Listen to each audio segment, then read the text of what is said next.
Welcome to Funny Story Time, where the jokes write themselves, unfortunately. If this episode makes you giggle, snort, or question reality, hit that like and subscribe button. So new neighbor, right? Seemed normal enough. Brought over a casserole. Classic neighbor move.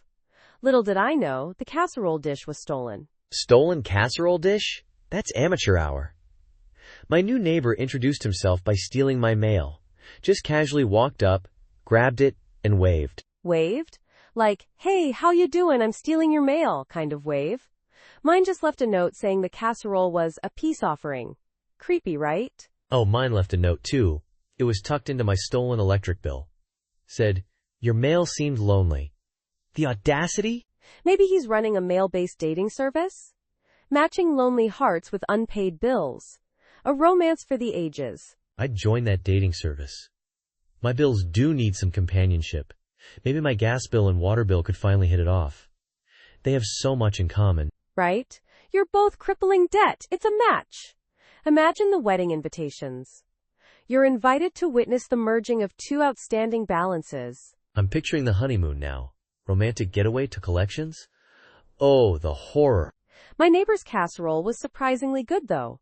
Maybe he's just a culinary Robin Hood, stealing from the rich ingredients to give to the slightly less rich. I checked my mail after he borrowed it. Everything was still there, except for a coupon for 20% off cat sweaters. He has standards. I'll give him that. My casserole dish, on the other hand, went missing 2 days later. I suspect foul play. Or maybe it just eloped with your cat sweaters. A whirlwind romance. They met at the dry cleaners, bonded over their shared love of discounted yarn. It was destiny.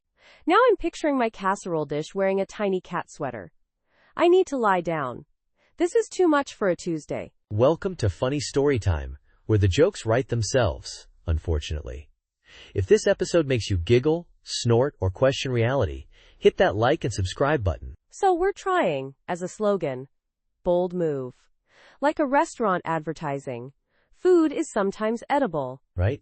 It's the corporate equivalent of shrugging. Imagine seeing that on a billboard for a bank.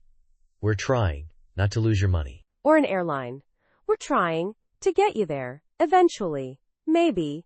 I'd book that flight in a heartbeat. Sounds like an adventure. My favorite is imagining it for a dating app. We're trying to find you someone. Anyone. Please. Desperation is so hot right now. I bet their marketing team had a brainstorming session that went like, okay, what's our unique selling proposition? Silence. Then someone mumbles, we're trying, and everyone goes, genius. They probably A/B tested it against, we've given up, and help us, we're trying, won by a landslide. A landslide of apathy. It's brutally honest, I'll give them that. Most companies hide behind vague promises. These guys are like, look, we're not making any guarantees. We might succeed. We might fail spectacularly. Place your bets, folks. It's like that study I read that said 98% of statistics are made up. I'm pretty sure that statistic is made up too, by the way. Exactly. Maybe that's their whole marketing strategy. Lean into the absurdity. Make people question everything. It's meta marketing. Or maybe they're just really, really bad at marketing. I'm starting a new company. My slogan is, we're occasionally succeeding, mostly by accident. What do you think? Catchy? Honestly? Brilliant. I'd invest. 3 listeners? Wow, that's almost enough for a quorum. We could hold elections for president of the fan club. I nominate myself. Any seconds? I'd second that, but I'm pretty sure one of the 3 listeners times my parole officer. Not taking any chances. Speaking of risks, that restraining order, what exactly happened? Did you try to mail them a lifetime supply of glitter again? Glitter? No. This was far worse. I sent them a personalized ASMR video of me unwrapping hard candies.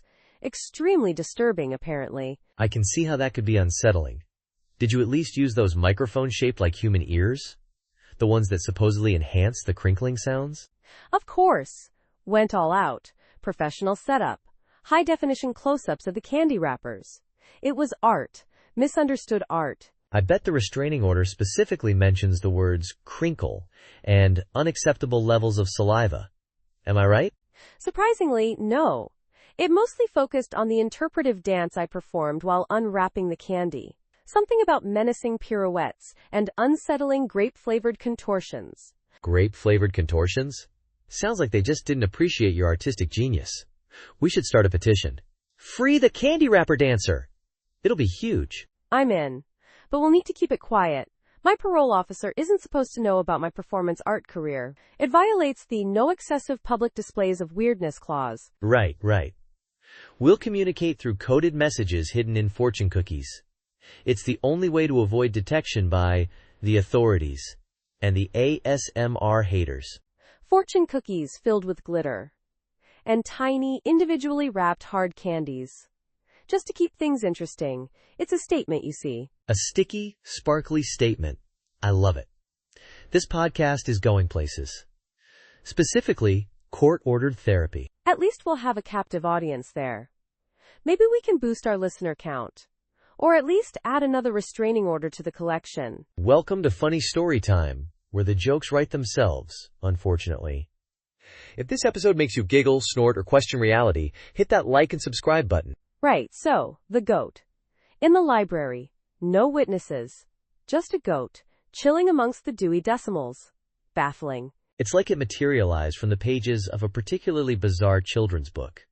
Maybe a misfiled copy of The Gruffalo? Or maybe it climbed the book return slot. Goats are surprisingly agile.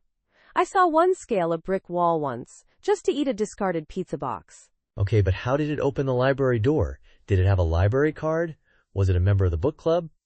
So many unanswered questions. Maybe it just blended in with the crowd. You know, tucked a scarf around its neck, pretended to browse the philosophy section. I bet it was looking for the latest edition of Goat Husbandry for Dummies. Trying to improve its own care, you know? Self-help goat. Or maybe it was researching its family history, tracing its lineage back to the great goat librarians of antiquity. You think they have tiny little goat-sized reading glasses? And miniature goat library cards? I need to believe this now. Oh, absolutely. Tiny shushing hooves. Little goat librarians scolding patrons for being too loud. I'm picturing the goat judging my reading choices. Like, seriously?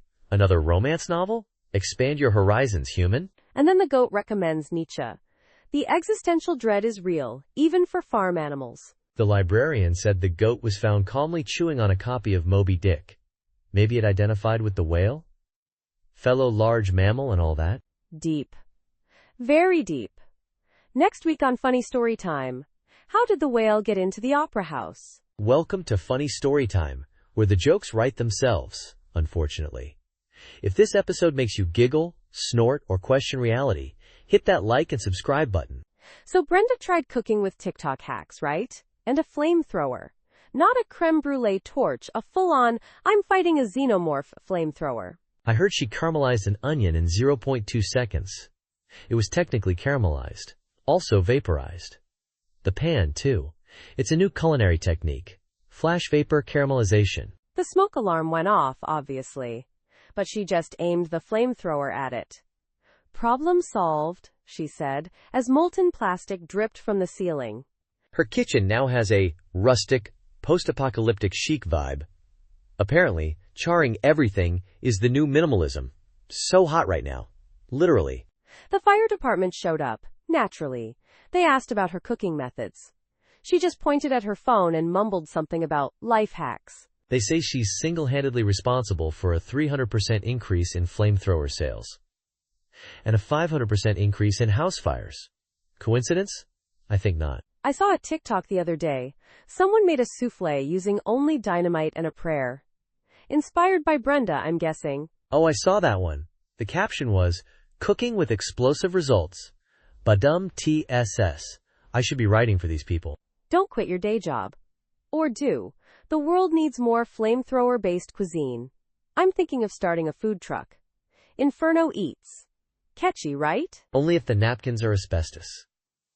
And the slogan is, Get burned by our delicious food.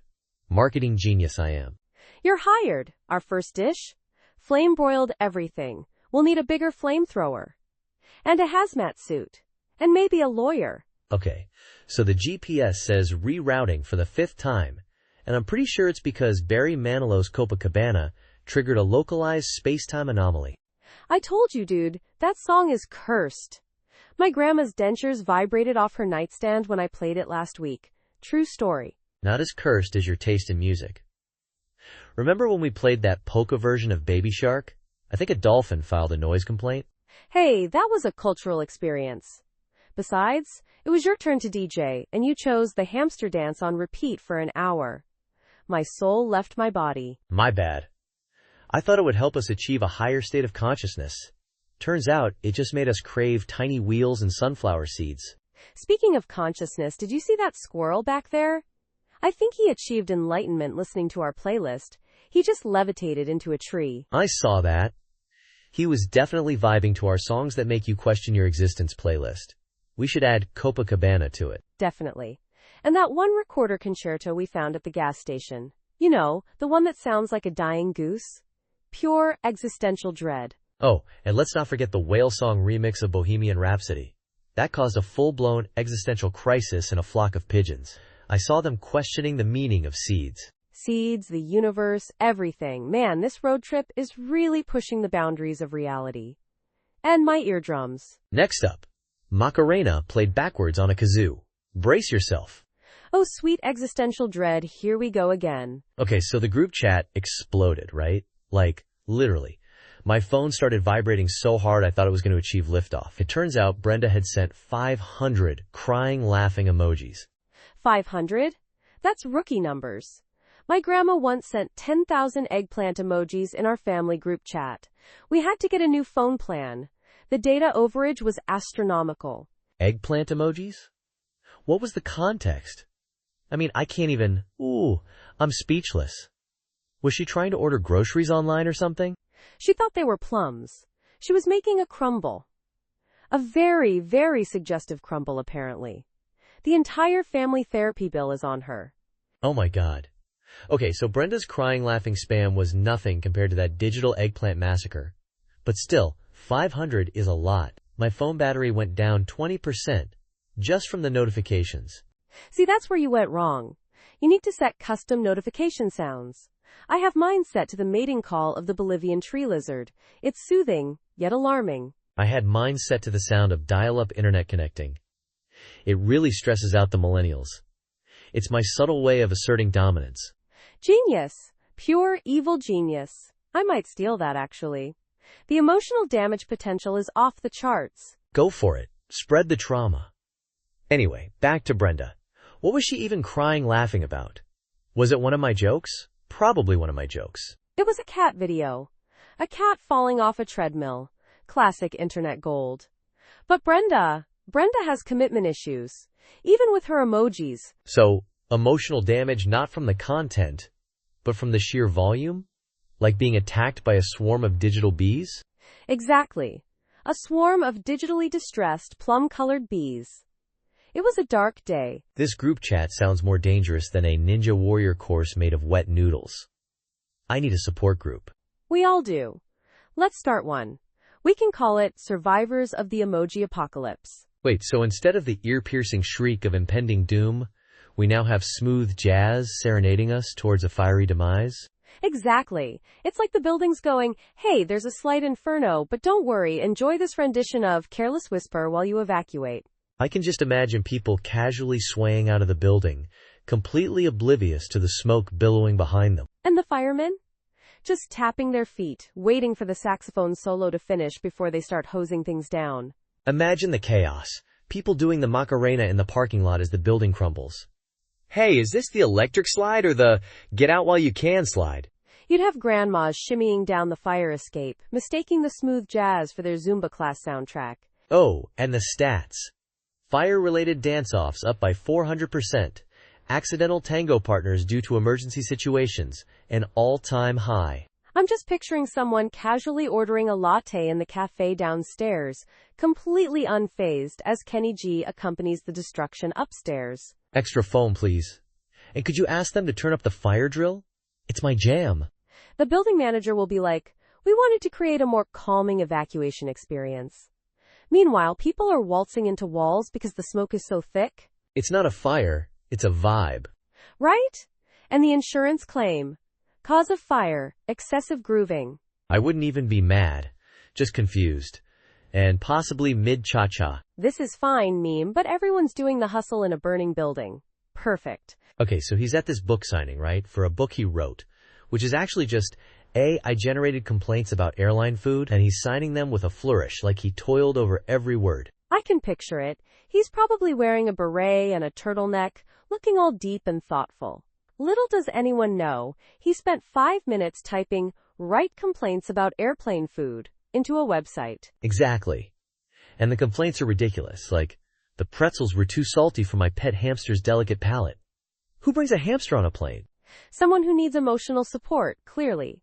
Probably because the airline lost their luggage, which contained their hamster's bespoke noise-canceling headphones. Oh, the hamster needed noise-canceling headphones? Makes sense. I heard 87% of hamsters experience existential dread at 30,000 feet. It's a real problem. It is. It's right up there with the decline of in-flight Sudoku puzzles and the lack of legroom for giraffes. So back to the book signing. This guy's actually selling copies. People are lining up to get this nonsense signed by the author. They're probably just collecting it as a piece of performance art, like, look how meta-ironic my bookshelf is. And then, disaster. Someone actually reads times the book. Oh no! Did they recognize the robotic cadence of the complaints? Did they realize the author poured exactly 0 heart and soul into this masterpiece? Worse. They loved it. They declared it the voice of a generation. This guy is now a literary sensation. This is why we can't have nice things. Or decent airplane food. Or hamsters with balanced palates. I bet he's already working on the sequel. AI-generated Yelp reviews of public restrooms. I'd pre-order that. Only if it comes with a free travel-sized bottle of hand sanitizer. And a therapy hamster. Welcome to Funny Storytime, where the jokes write themselves, unfortunately. If this episode makes you giggle, snort, or question reality, hit that like and subscribe button. So, motivational speaker just pieces out mid-sentence? Like, believe in yourself. Nah, I'm good. What kind of motivation is that? Apparently, it was a find-your-own motivation seminar. He really committed to the bit, left everyone staring at the PowerPoint slide of a kitten hanging from a branch, captioned, "Hang in there." Ironic, huh? I bet half the audience thought it was a performance art piece. The other half probably rushed the stage to try and steal his self-help secrets, thinking they were hidden in his pockets or something. Someone in the front row yelled, "But I haven't found myself yet." It was tragic, really, like a baby bird fallen from its nest. Except the nest was woven from lies and empty promises. I heard he left to pursue his true passion, competitive thumb wrestling. Apparently, he was the regional champion back in '08. Now he's going for the gold. That's actually less surprising than him finishing the speech. Imagine him on stage, mid-pep talk, suddenly remembering he has a thumb war scheduled. The internal struggle must have been epic. You can achieve anything you set your mind to. Except, gotta go, thumbs, destiny calls. Mic drop. Did he at least offer a refund? Or maybe a coupon for a free motivational thumb wrestling seminar? Unlock your inner thumb warrior. Nope, just a signed photo of his thumb. Now that's motivation. I'd frame it. A constant reminder that even motivational speakers have their breaking point. And sometimes, that breaking point involves tiny digits locked in Mortal Kombat. It's a true inspiration. Makes you want to quit your job and, I don't know, start training squirrels to do your taxes. Anything is possible, I guess. Anything except finishing a motivational speech, apparently. Touche. Welcome to Funny Storytime, where the jokes write themselves, unfortunately. If this episode makes you giggle, snort, or question reality, hit that like and subscribe button. So study group, right? Cramming for finals. Fueled by questionable coffee and desperation. Typical Tuesday night. Until Brenda dropped her highlighter and it rolled into a hidden, very dusty, definitely not on the blueprint's door in the library basement. And because Brenda has the curiosity of a raccoon, she yanks it open. Cue ominous chanting and the faint smell of patchouli. Turns out, it's the cult of the overdue book. They worship a first edition of Moby Dick, convinced it holds the secrets to avoiding late fees. Their leader, a librarian named Agnes, claims she hasn't paid a late fee since 1987. Impressive, but also probably a crime. They tried to induct us, offering us robes made of microfiche and promising enlightenment through Dewey Decimal Divination. I almost joined. Just for the robe. My current bathrobe has a questionable stain that I can't explain. But then they started chanting about the sacred power of library silence. Like, aggressively shushing us. A bit much. Yeah, the irony wasn't lost on us. We decided to retreat, mostly because Brenda needed her highlighter back. Finals, you know? We left them to their chanting. Maybe they're right. Maybe Moby Dick does times hold the key to a fine, free existence. I'm just glad we escaped. Although, I could still use that robe. And maybe some Dewey Decimal divination. My dating life is a mess. Next week on Funny Story Time, we discover a society of squirrels who have mastered the art of interpretive dance in the university quad. Don't miss it. Less than person one greater than welcome to Funny Story Time, where the jokes write themselves, unfortunately. If this episode makes you giggle, snort, or question reality, hit that like and subscribe button. So the book club, right? Haven't cracked a spine since 2018. I think they're using the meetings to collectively manifest lottery wins now. Lottery wins? That's ambitious. Mine just argues about the optimal crisp-to-dip ratio. We're on year 3 of that debate. 3 years? Rookie numbers. Our book club has devolved into competitive thumb wrestling.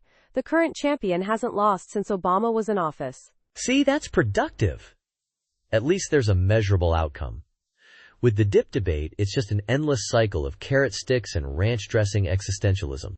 Existentialism? My book club achieved peak existentialism in 2019 when we debated the meaning of a blank page for 6 hours straight. Then someone spilled wine on it.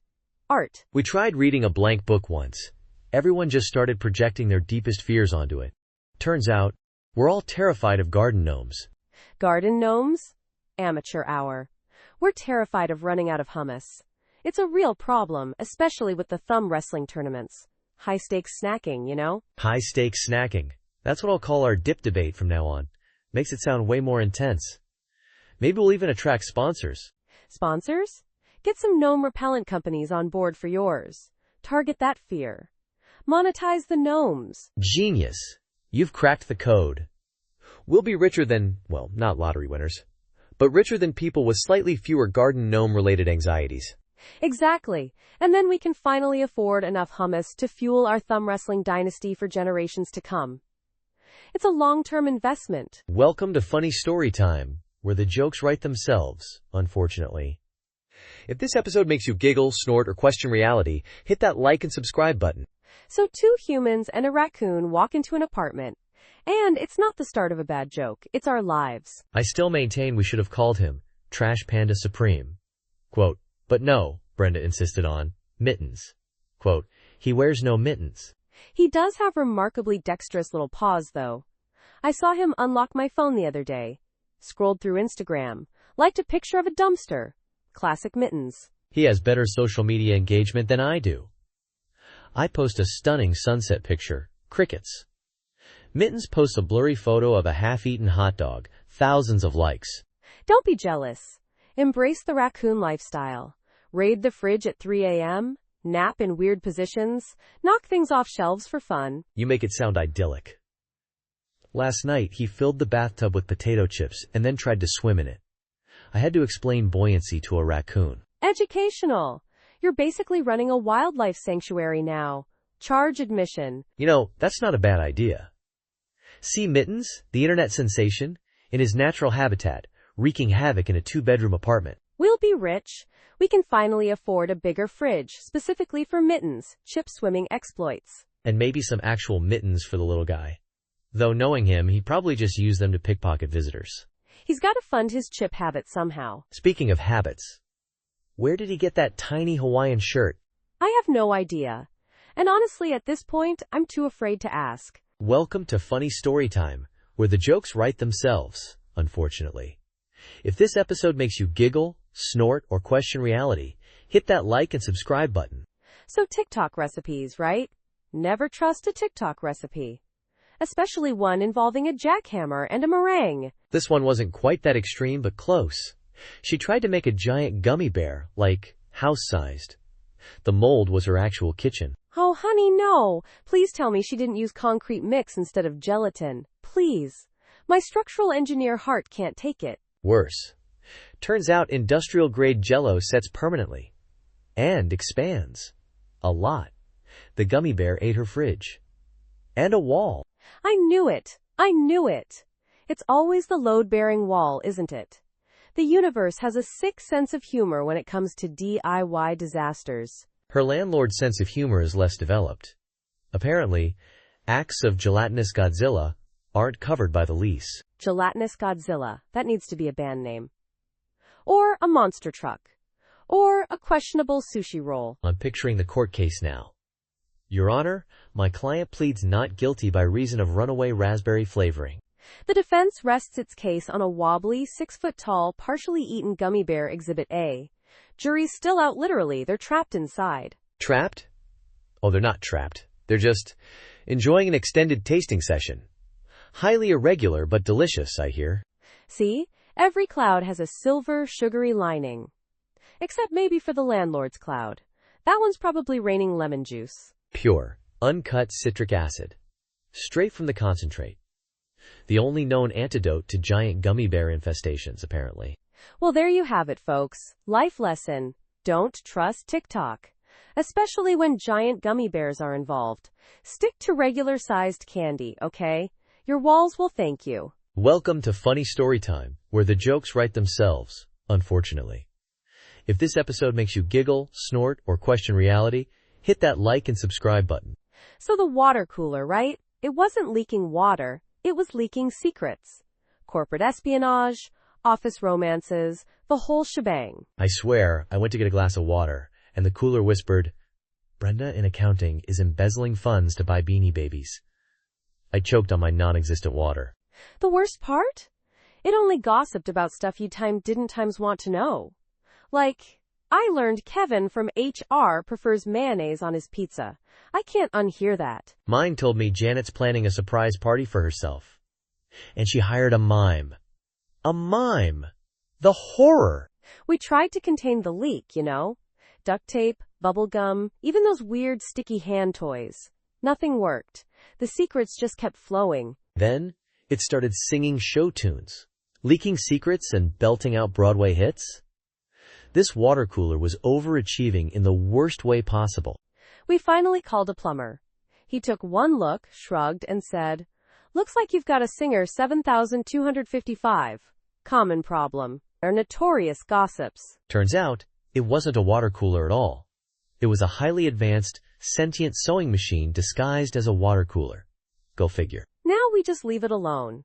It's become the office therapist, dishing out advice and secrets in equal measure. And the coffee machine started making prophecies. It predicted I'd win the lottery. I bought a ticket. Lost. Turns out, it meant the office lottery for cleaning the microwave. Office equipment, man, you gotta watch out for them. They're always up to something. Welcome to Funny Story Time, where the jokes write themselves, unfortunately. If this episode makes you giggle, snort, or question reality, hit that like and subscribe button. So my food delivery came by horse. A real, live, neighing horse. I mean, I ordered a burrito, not a Pony Express. Was it wearing one of those little square hats? Like a tiny delivery cap perched on its head? I'd tip extra for that. No hat, sadly. But it did have saddlebags full of burritos. Apparently, this is the new eco-friendly option. They say horses produce 0 emissions, ignoring the obvious. The obvious being burrito-fueled horse emissions? That's gotta be a potent greenhouse gas. We're doomed. Exactly. And what about the traffic jams? Imagine a herd of delivery horses clogging the highway during rush hour. Nightmare. I bet the horses get hangry waiting in traffic, just munching on everyone's tacos. Sorry, ma'am, your order was slightly pre-eaten. Mine just stared at me with these big, judgmental horse eyes. Like, you couldn't walk 2 blocks for a burrito? Really? They probably have a horse union now, demanding hay breaks and oat milk lattes, picketing outside Chipotle. And what about tipping? Do you tip the horse? The rider? Do you give them a sugar cube? I was so confused. I'd probably offer the horse some of my burrito, then realize it's a carnivore, then just awkwardly pat it and offer a dollar bill. Classic. I panicked and gave the rider my Wi-Fi password. He looked equally confused. It was an entire interaction built on social anxiety. Next time, just order a pizza. They haven't figured out how to deliver those by horse yet. Although, knowing my luck, they'll try using pigeons. Oh, great. Now I'm picturing a flock of pigeons dive-bombing me with a pepperoni pizza. This is why I can't have nice things. Welcome to Funny Storytime, where the jokes write themselves, unfortunately. If this episode makes you giggle, snort, or question reality, hit that like and subscribe button. So my therapist, right, started bawling during our session yesterday. Turns out, it was my dream journal that did it. A dream journal? That's oddly specific. What kind of dreams are we talking about? Epic battles with sentient squirrels? Romantic picnics with tax auditors? Worse. Way worse. Last week, I dreamt I replaced all the world's pigeons with miniature, fluffy cows. Apparently, that was the breaking point for her. Miniature fluffy cows? I mean, that's not inherently terrifying, just logistically challenging. Imagine the cleanup. Think of the tiny cow pies. She was sobbing, muttering about the sheer audacity of bovine air superiority. I just sat there, awkwardly offering her a tissue. Like, do I apologize for my subconscious? Maybe she's lactose intolerant? Suddenly, the dream makes a lot more sense. Psychological trauma manifested as dairy-based anxiety. This week's dream involved a synchronized swimming team of garden gnomes. I haven't dared tell her yet. I'm hiding the journal in my sock drawer. You should replace it with a cookbook. Maybe something with lots of chicken recipes. Assert your dominance over poultry, not pigeons. Good plan. Although last night I dreamt I opened a bakery that exclusively sold bread shaped like her face. This is getting out of hand. Oh dear. At this point, I think you're weaponizing your subconscious. You've achieved dream warfare. She's crying, you're baking. I'm considering just writing really boring dreams, like, I dreamt I filed my taxes, then I organized my sock drawer alphabetically. Pure tedium. That might be worse. She'll start crying about your lack of imagination. He used to dream of miniature cows. Now it's just socks. The tragedy. Maybe I should just get a new therapist. One who specializes in surreal bovine aviation and gnome-based aquatic performances. Exactly. Someone who appreciates the finer points of dream-based livestock management. It's a niche market, but it's out there. I'm sure of it. Less than, person one greater than, less than person one greater than. Welcome to Funny Storytime, where the jokes write themselves, unfortunately. If this episode makes you giggle, snort, or question reality, hit that like and subscribe button. So Kevin tried to prank the boss by filling his office with packing peanuts, right? Classic, but predictable. Predictable until the boss's narcolepsy kicked in mid-peanut dive, and he woke up declaring it the best nap of his life. Wait, what?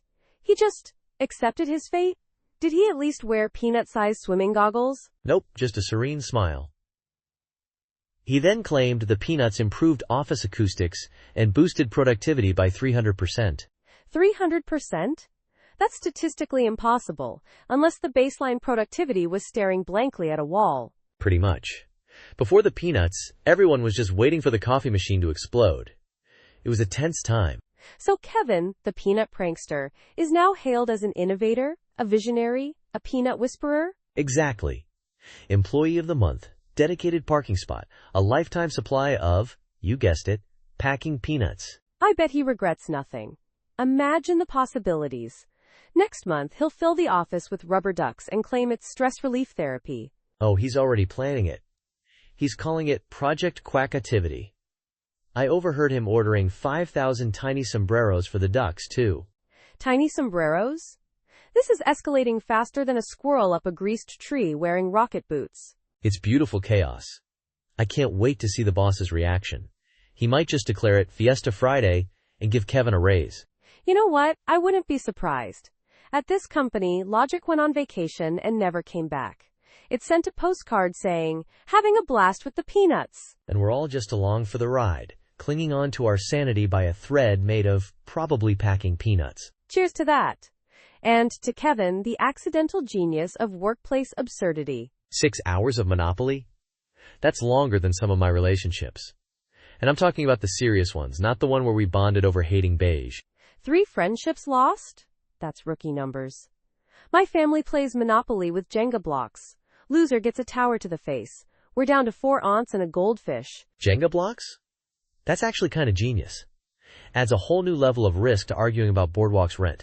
You haven't lived until you've seen Grandma mortgage Park Place to avoid a flying wooden doom. It's a holiday tradition now. I bet the free parking jackpot is way more intense.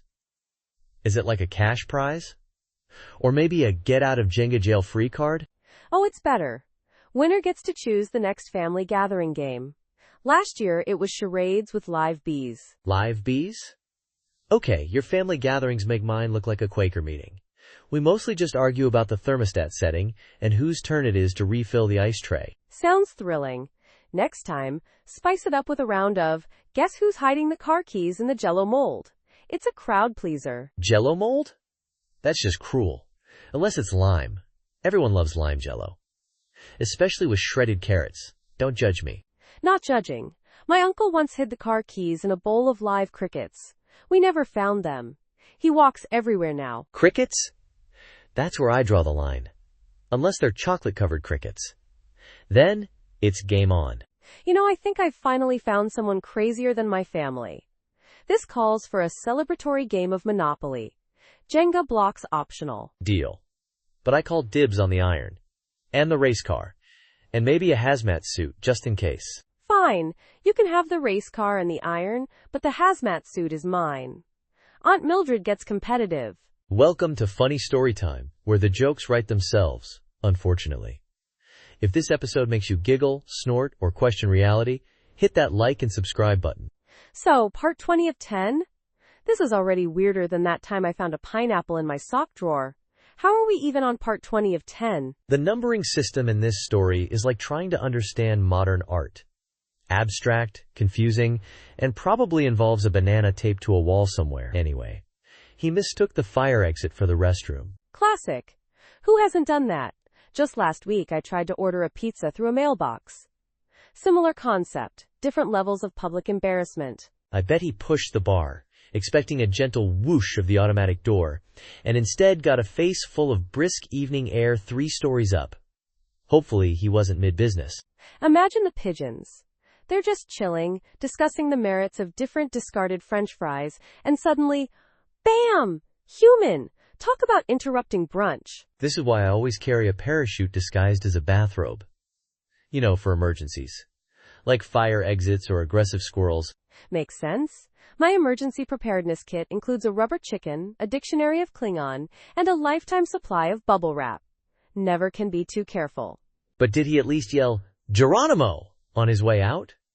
It's crucial for style points, even in accidental defenestration. According to my sources, a squirrel named Kevin, he actually yelled, "Where's the hand soap?" The pigeons are still traumatized. This is why aliens won't talk to us. They're monitoring our broadcasts, hearing this story, and deciding we're not mature enough for interstellar contact. They're probably right, but hey, at least we have good podcast material. Who needs intergalactic diplomacy when you've got a guy falling out of a fire escape? Exactly. Now, if you'll excuse me, I'm gonna go reinforce my windows with bubble wrap. Just in case the fire exit gets any ideas. Good plan. I'll be here, brushing up on my Klingon. Never know when it might come in handy. Thanks for surviving that ridiculous ride with us. Remember, laughter may not solve everything, but at least it gives your abs a workout. Until next time. Keep questioning reality, preferably out loud and in public. Bye-bye.